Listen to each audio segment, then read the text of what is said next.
For tonight's first chapter, we're going to get a little frisky with Bound by Ava Larson, so stick around. My love is like a flower, trying to get you over. You like love sour, then you should come try my poison. Well, hello again. I'm Rodney V. Smith. The V is for voracious because, well, you know how it is, right? Anyway, I'm a Wattpad author and star, and also the winner of a Wattpad Award in 2018 for my book, The Canefield Killer, which is available on Wattpad, so make sure to check it out. Also look for my comedic vampire series, How Not to Vampire. I'm an author, so of course, lots of my friends are also authors, and since I'd like to talk about what my friends are doing, I've decided one of the best ways to do that would be to read the first chapter of some of their books on video. So, here we are. Hi. You can get a lot from a synopsis, but with the first chapter, it tells you if you like a book, and more importantly, if you like the author. I'm not reviewing these books, just presenting them as written, and you get to be the judge of how cool the stories are. The work speaks for itself. Warning, this is usually my first time or second time reading, so you get to hear all of my mistakes. Fun, right? As always, the links are in the description. Okay, ready? Let's check it out. Graysen Crowther was a young lord raised in the art of violence, an iron-fisted enforcer who ruled over the crime lords and the cartels of the world for the dark sect we were born to serve, the Horned Gods. And I was a princess of the underworld, whose subjects weren't thieves and murderers, but stealers of souls, enders of lives. He was an arrogant prick with a cocky smirk, and we were bound together, soon to be married. Pity neither of us desired to marry the other. Pity neither of us wanted to acknowledge the strange heightened awareness we had of one another, something that shimmered and sparked whenever we were together. As far as I knew, there was nothing special about my family, only our placement as a great house. But me, well, I was different. No one could learn my secret, ever. If the Horned Gods discovered me, they would annihilate my entire family and every single person I loved, especially Graysen. I could never let him learn my truth. Little did I know, while I was hiding the dark power that resided inside me, he had been hunting me all this time, and neither of us were prepared to admit what we truly felt for the other, because I might just like the jerk. Prologue, 5 years earlier. Nell. "Shoes, Nell, shoes," my mother murmured to me while focusing on smoothing Eveline's hair. Glancing down, bare feet greeted me. I wiggled my dirt-crusted toes. Annalise, my eldest sister, tucked away her cell phone and tossed me a pair of ballet flats, her blue eyes rounding with a pointed look. "Now." Scowling, I poked my tongue at her and shoved my feet into the shoes, hating the feeling of confinement, of being separated from the ground. Annalise rolled her eyes, gracefully moving behind me, and tried to tame my wild hair. Her fingers plucked out leaves, snagging a knot, and I winced, yowling. Eveline, our middle sister, drifted over. Her fingers batted at my too-big dress, at the dirt and grass-stained fabric. "She should change." "There's no time. They've already arrived," my mother replied, wiping something away from my forehead. Her thumb came away soot-stained. Above the soft sound of rattling that always accompanied her movements, her breathing was erratic, her hands slightly trembling. As Annalise fussed with my hair, hissing between her teeth and eventually giving up, Eveline nudged me with the hip, unbalancing me, earning herself a pinch. We grinned, and I laced my fingers with Eveline and Annalise, squeezing. I loved my sisters, both of them. We were a trio, and it pained me that we were slowly breaking apart. Annalise, our eldest sister, was already promised to Alden Raska. That left Eveline and myself, and no one was going to marry me at 14. Tonight, Eveline was House Witchthorn's sacrifice. I hated the fact that the Crowthers would be coming between us, stealing Eveline away. I despised House Raska as well for claiming Annalise. "Girls," my father's baritone voice cut through the room sharply. "Now." My sisters followed my mother over to the arrangement of seats facing one another. I remained as my father strode toward me, tall and elegant in a three-piece suit. He stood directly in front, smooth, slender fingers curled about my forearms, blue eyes scanning my face as if reading one of his reports. Are you burnt out? I'd spent the last 2 hours in the woods preparing for this meeting. I nodded. Burnt out as best I could be, considering the circumstances of tonight. The older I got, the stranger I'd become. My father didn't know what to make of me. Neither did I. Of late, I could hear whispers across the room as they'd been spoken into my own ear. Oh, sorry. Of late, I could hear whispers across the room as if they'd been spoken into my own ear. I didn't even need to lurk outside my father's office. I just needed to stand at the end of the hallway to hear him speak with my sisters in hushed tones about this intended visit from House Crowther. That's how I knew the Crowthers were here. That's how I knew why the Crowthers were here and what they wanted. Annalise and Eveline had been briefed, but they'd wanted to keep the knowledge from me. Keep me safe from them. House Crowther had been granted a boon. They could ask for the hand of any daughter from any house for any one of their sons. They had 4 in total, all with unruly black hair and a mixture of violet eyes. All but for the second eldest, Graysen. He was the only one with eyes of onyx. One of them would marry Eveline, most likely the eldest, Kenton. The Crowthers had visited each of the upper houses and their daughters, but it was a mere formality. Everyone knew they'd pick our house to join with through marriage. An alliance with the great House Witchthorn was more than advantageous. It was practically a promise to raise their family from lower to upper house. I cast a glance in Eveline's direction at her beautiful face, pinched in resignation. I jittered on the spot, whispering, "Maybe they won't pick Heavy. Maybe they'll pick a daughter from another house." I met my father's hard, furious look, shrinking a little under the anger of the man who ruled over all the houses. Damn it, I'd given myself away. He now knew I'd overheard him talking to my sisters about tonight. Both my parents, agreeing to keep this from me, only told me that our 2 houses would be meeting. An introduction. A formality. Can't we overturn them? He shook his head, his severe features tightening. We both knew that wasn't going to happen. He cupped my chin, tilted my face up. "Calm," he advised. "Calm, Nell. Calm." I nodded, rolling my shoulders, easing the tension.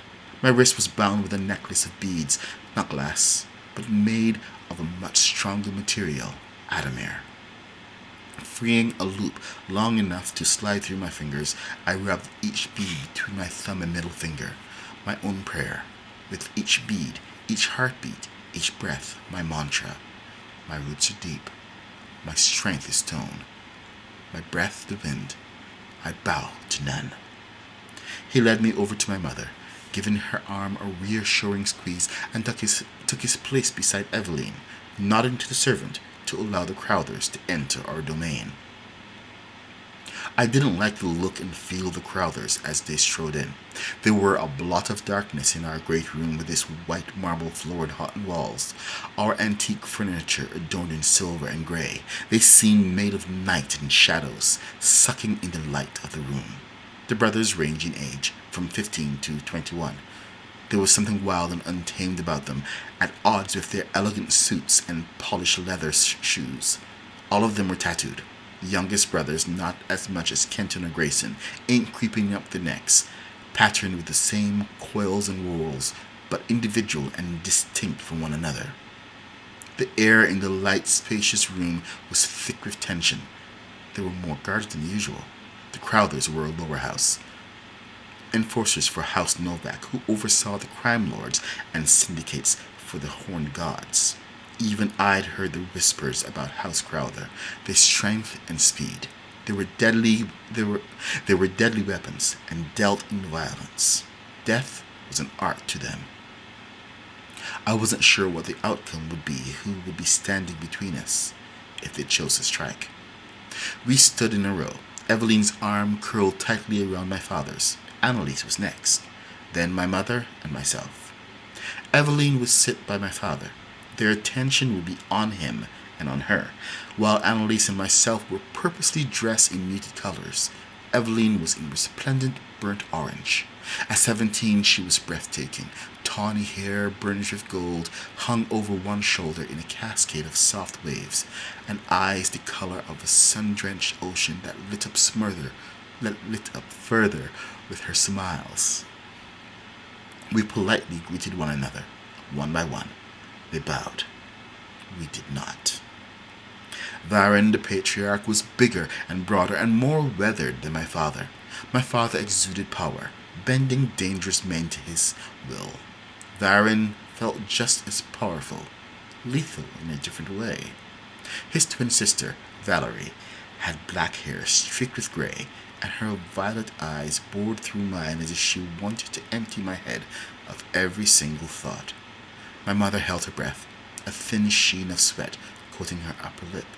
She was more than nervous of the elder Crowthers. Then came the brothers, and lastly, their baby sister, Fern, clinging to the arm of a second eldest, Graysen.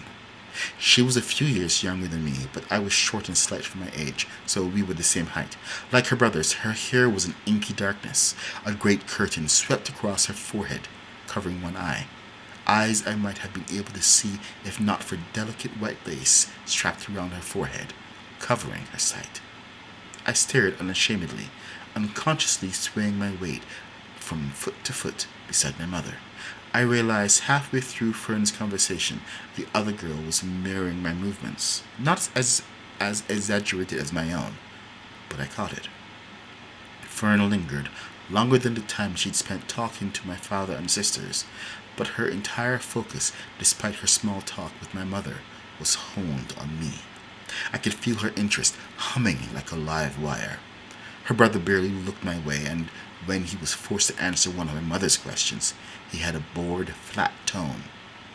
He wasn't nearly as disinterested in me as he was trying to make out. I felt it, my skin prickling with his awareness, crackling between us, back and forth, back and forth. I shouldn't have. My father had warned me implicitly not to, but I sent my senses swirling outward, a featherlight brushstroke against Graysen, curious to feel him.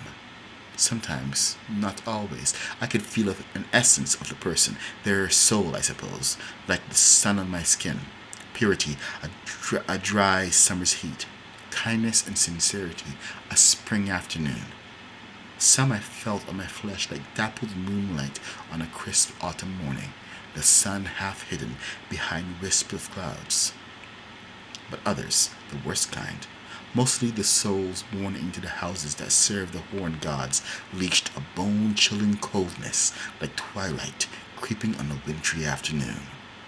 This Crowther, his soul, who he was a contradiction. It was the cold snap before dawn, but there was warmth, a purity too, and I didn't know what to make of it, of him. Whatever lurked beneath my skin purred. Graysen's black eyes sliced to mine, his jaw ticked, nose flaring as if he'd felt what I was doing and hated it. I quickly reined my senses in, much like reeling in a loose skein of wool, feeling guilty and worried. My fingers flew for the beads twined around my wrist, a comfort and reminder to keep myself in check. I smiled at Fern. "You can see me." "I can feel you," she said. Her voice was low and raspy. The temperature in the room dropped. Every single one of the Crowthers swung my way, attention honed and frigid. "Why are your eyes covered?" "It makes people feel more comfortable." "I've seen blind people before. They don't cover their eyes." "I don't have eyes," Fern replied, her tone flat and cold. "Nell!" my mother hissed in warning, but it spilled from me. "What do you mean? No eyes? Had she been born that way? If I were to pull back the lace, would I just find empty pockets of flesh?" Graysen bristled, his dark eyes brimming with a violent emotion. Fern brushed a comforting stroke along her brother's hand, while my mother squeezed my arm so tightly I almost winced, a warning not to say another word. Fern angled her head, the dark locks swaying with her motion. "My eyes, they were stolen from me." I slowly blinked. So many questions swirled in my head. The first, the loudest: who stole them? Fern politely dipped her head to mine, and her brother guided her across the veined marble floor to stand in front of a velvet armchair. His movements were gentle and precise. The brothers gathered into a tight pocket behind her. Kenton, the eldest, perfectly still, his expression stoic like his father's. The two younger siblings, Caden and Jet, fidgeted, almost as if they found it impossible to remain still. We sat down, and only when we were comfortably seated, Varen and Valerie sat too. The brothers remained standing behind Fern, who lowered herself into the velvet armchair. Graysen angled himself a little in front of his baby sister, his icy gaze fixed on mine as if he thought I might lunge and strike her. I rolled my eyes. He caught it, knew it was directed at him, and his onyx eyes narrowed. A muscle ticked on his jaw. I tried not to grin, and failed. Another tick. I chanced a glance at my mother, and saw her serene smile was a little too tight. Her hand had slipped inside her skirt pocket, a reassurance perhaps to hold her little vial of pills. She had already taken two, swallowing them dry as we were readying for the Crowthers. I covertly eased off the offending shoes, sliding them with a pointed toe into the shadows beneath the chase, very nearly sighing with relief as I stretched my toes wide. Caden and Jet murmured to one another, quietly enough that none of my family could hear, but I could. Is she really 14? She looks 10, 11 at the most. No shoes. She's muddied. Is that a twig in her hair? God, she's some kind of street urchin. Me. It was me they were talking about. I gritted my teeth at the smirks they tossed my way, Jet not even bothering to be discreet as he messed with his phone. I focused on Evie instead. She sat straight back and regal on a leather couch beside my couch. Sorry. She sat straight back and regal on a leather couch beside my father. Annalise on an armchair didn't look in the slightest perturbed, since she'd already been promised to House Reska, but I could tell by an almost imperceptible twitch of her mouth she felt the same way I did. Disgusted the Crowthers should think they were good enough for our house, that they dared to claim Evie for themselves. Evie offered Kenton a dazzling smile. He glanced away, and I hated him for the slight. The creature inside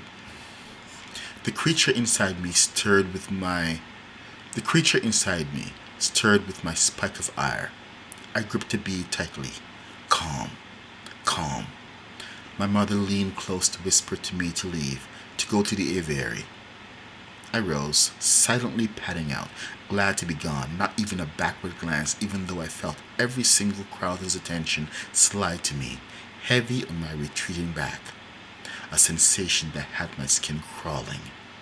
When it got too hard being around people, I'd seek refuge in silence outside, mostly in the woodland surrounding our estate, and if not there, in my mother's aviary.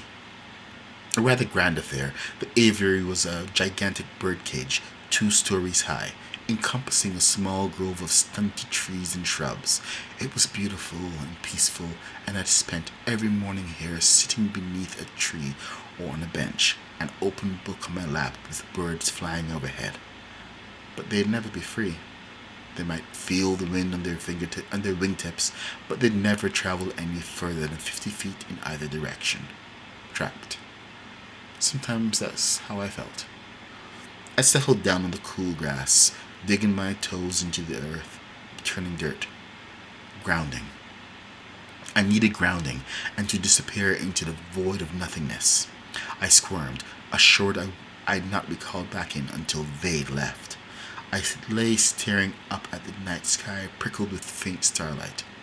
It was a full moon tonight, and my mind was full of dark thoughts regarding the Crowthers, wondering if my mother told me to go to the aviary so I wouldn't hear their conversation. When he silently entered my domain, I didn't hear him.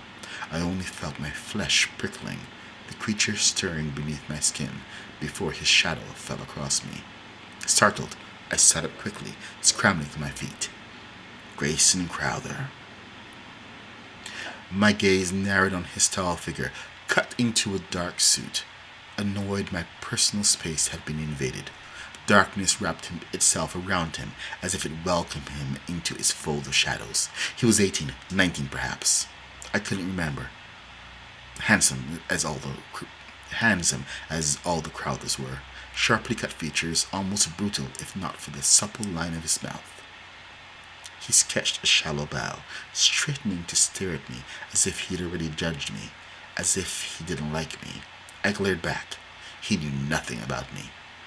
But the thing that prowled beneath my skin was intensely curious about him. I was not. I shoved away that prickling feeling and ignored the awareness of him that seemed to hum between us. I swiped at my dress, my skirt scuffed with grass grain. I swiped at my dress, my skirt scuffed with grass stains and now more dirt. God damn it. What are you doing here? My tone was waspish. He glanced away, answering in the same flat tone he'd used earlier in the great room. Same as you, I suppose. I shot him a curious look. Was he hiding too? Needing to settle himself? He drifted deeper into the aviary. His sharp eyes shone like an animal that hunted at night. The shapes of the roosting birds should be indistinguishable, but he clearly made them out with his heightened senses. His head tilted upward. Rather a dull choice of bird, he muttered. My mother could have had all kinds of exotic birds. Brightly plumed parrots, lorikeets, or even hummingbirds, but she preferred thrushes and sparrows and finches. How did he find me here? Was it coincidence, or had he sought me out on purpose? Graysen slowly spun around to face me. He shoved his hands into the pockets of his pants, head tilted to the side, those coal black eyes meeting mine. His hair had been smoothed back from his forehead, but there was a cowlick at the hairline, and the locks flopped forward into his eyes. He shook his head, flicking it back, but it wouldn't settle into place. Why are you really seen?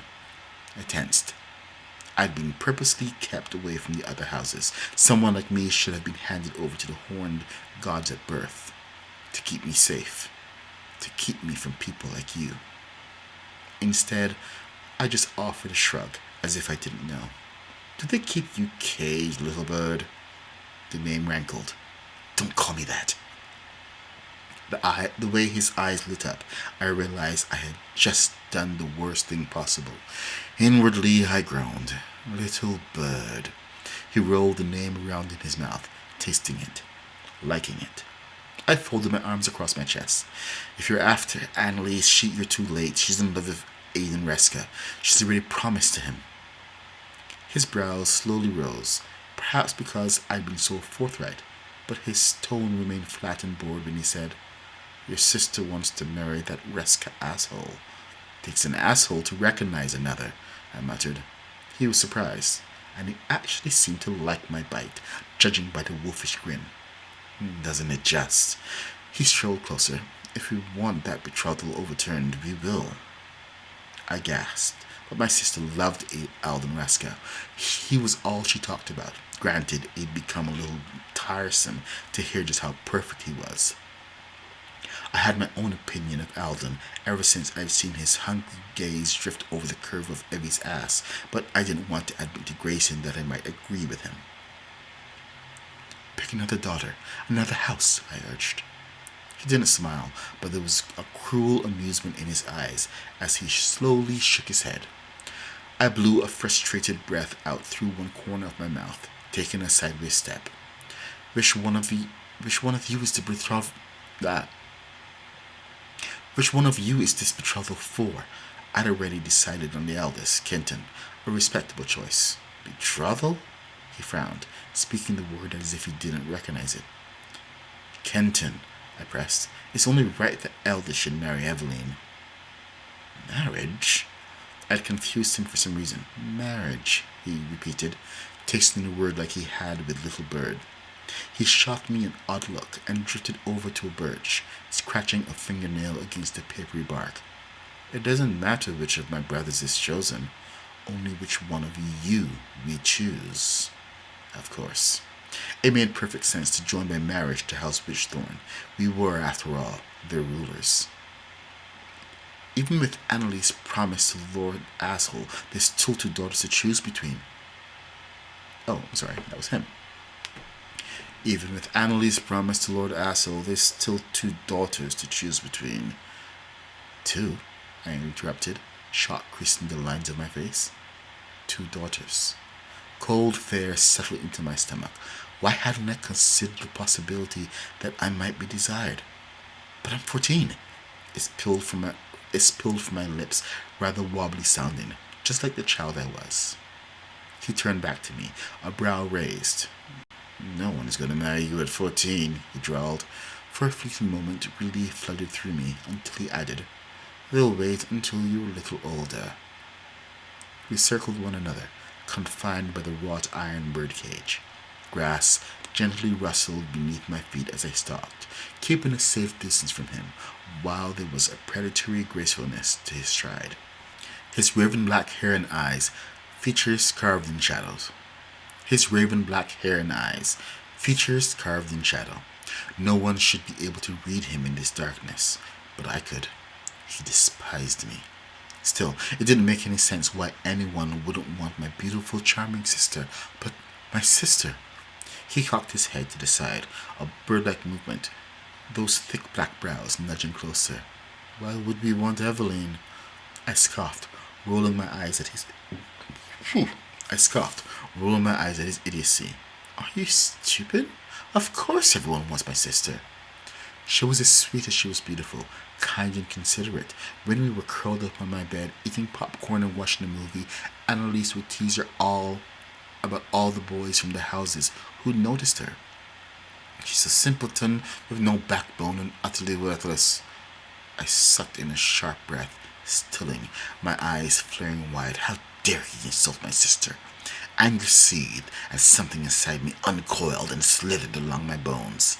An ice-kissed wind stirred in the aviary, rustling leaves. Branches groaned with this growing tempest. I was a witch thorn. He should be bowing at my feet, groveling for forgiveness. It must have shone on my face because for the first time, actual delight shone in his gaze. Wind ruffled his hair, messing those smooth locks. Didn't like to hear that, little bird? He took one step toward me. I suppose he thought I'd yield a step. Not likely. I stepped forward, hands balled into fists, white and burning hot, itching to bestow violence. The Crowthers' bloodline had bred cold, vicious hunters, their sense heightened, stronger, faster. But my temper had been stirring of late. Things had a habit of breaking around me. I was sure I could break Graysen if I wanted, and right now I really, really wanted to. I wanted to snap him like a twig. We met, barely an inch between us. He was so tall I had to lean back a bit and tilt my head up. You are so young, he said softly. He bowed, leaning close. He smelt of boy and something else, something woodsy and crisp like ice. His scent was kind of nice, pleasant even. His mouth curved into a smile, and my pale eyes flicked upward, suddenly realizing that smile didn't reach his black eyes. They remained cold and impassive. His breath kissed my temple. Just so you know, little bird, there's no way in hells I'd ever fucking marry you. No one dared to speak like me like that. For a moment, I was so shocked, I could only gape, my mouth falling open. Why would I want to marry an Why would I want to... Is that him? Why would I want to marry an entitled, mouthy brat?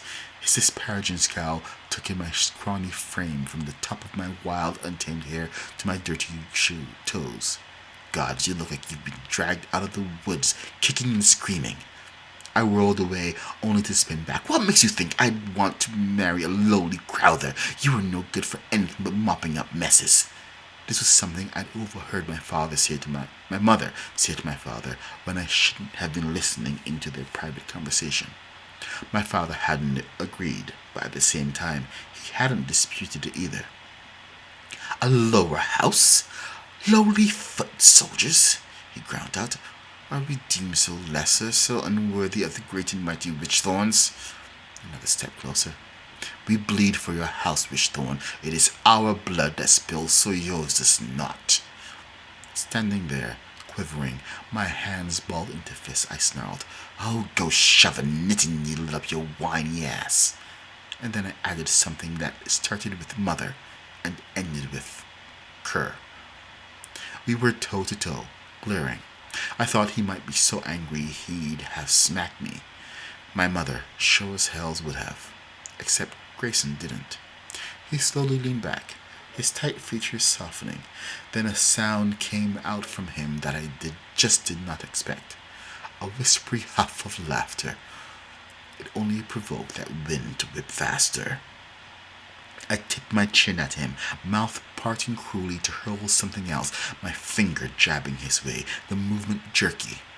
The beads tied around my wrists clinked, the delicate sound reverberating in my ears, reminding me to leash myself. Calm, calm, calm.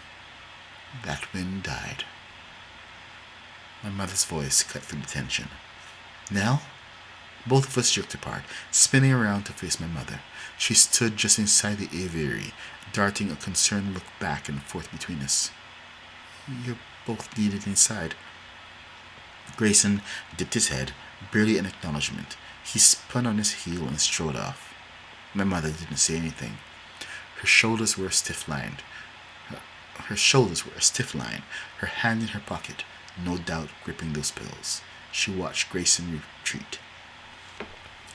She still remained silent, drawing me into a tight hug, her honeysuckle scent kissing my nostrils as she pressed quivering lips to my temple.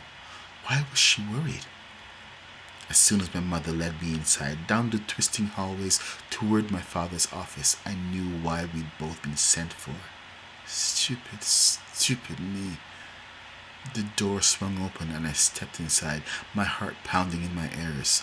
The room was large, but with both Elder Crowthers there and Graysen too, the room felt far too small, too confining.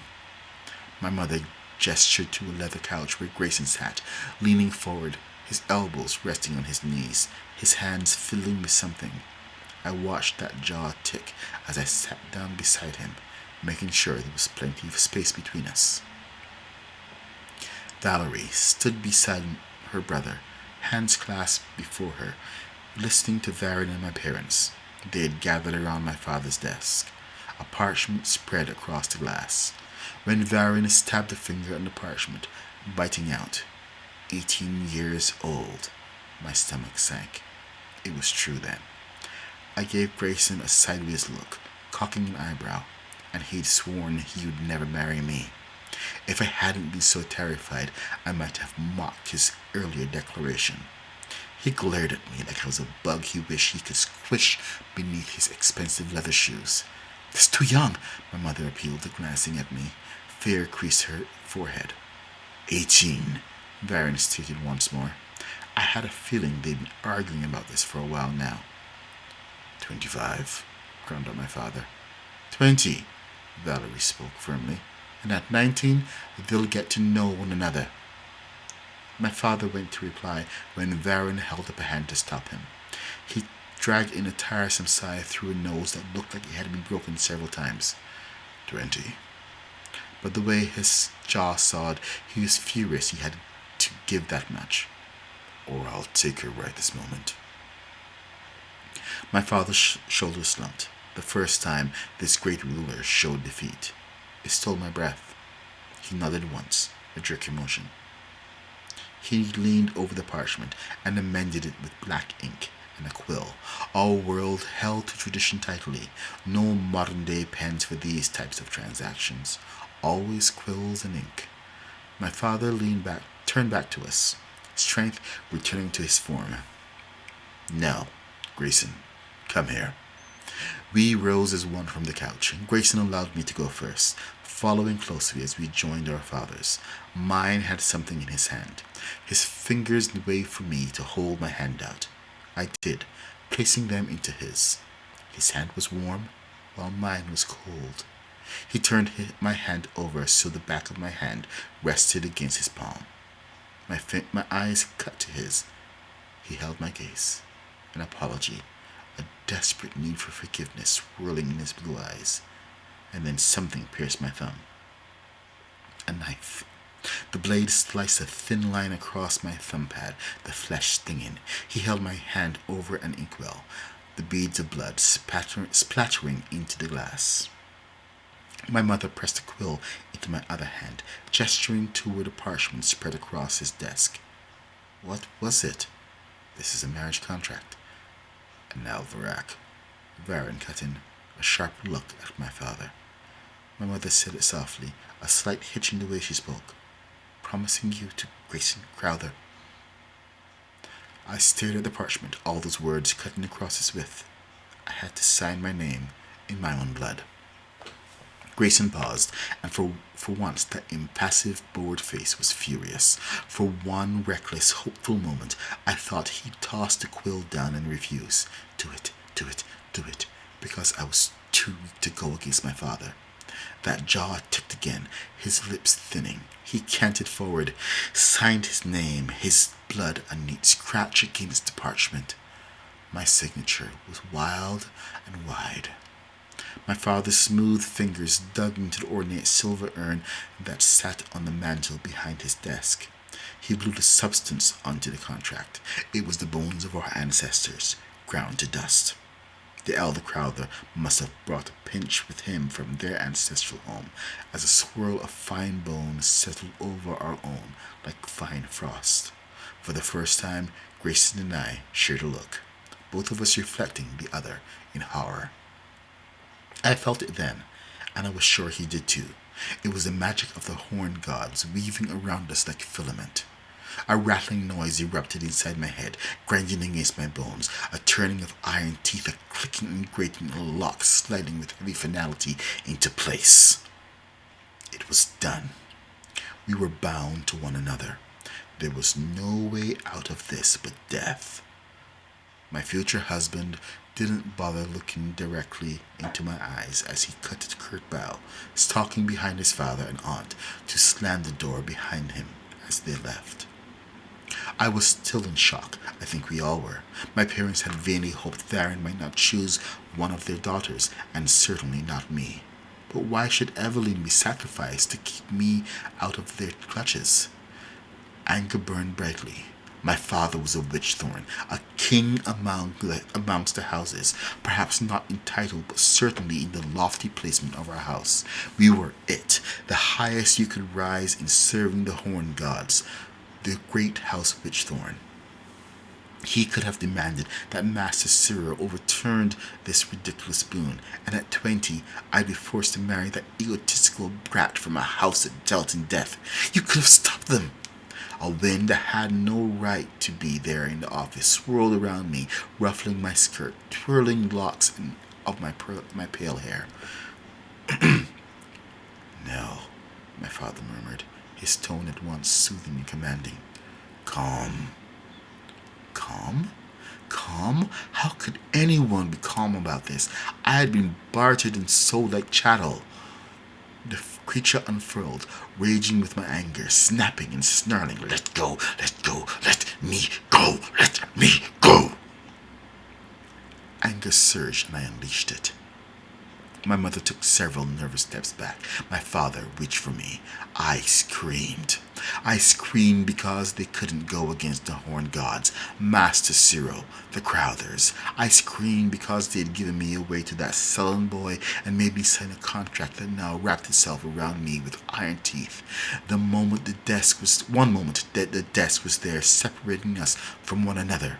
The next, glass shattered, funneling upward, tinkling against the ceiling, obliterated into tiny fragments that sparkled and shone like a rainbow as it rained down between us. Nothing remained, nothing but that parchment.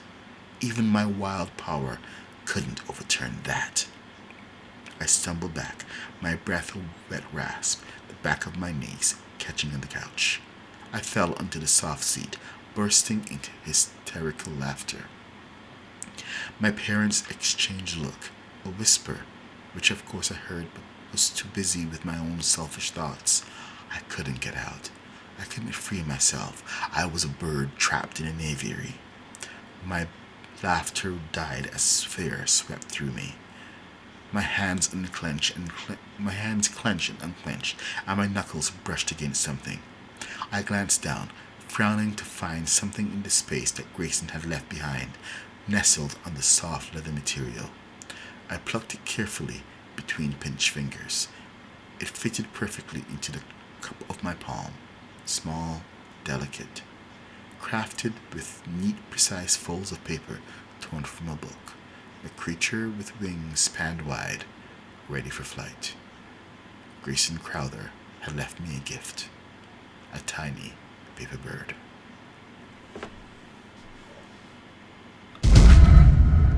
That's it for Bound, the first book in the Little Bird series. You can check out more of Ava's work on Wattpad by following the link in the description, and you can follow her on social media as well. That's all for tonight, so thanks for joining.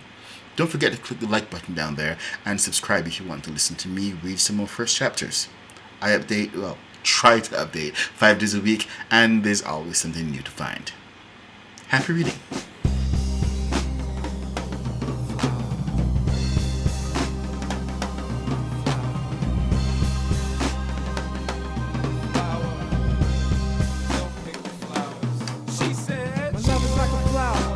Trying to get you over. Your light love sour.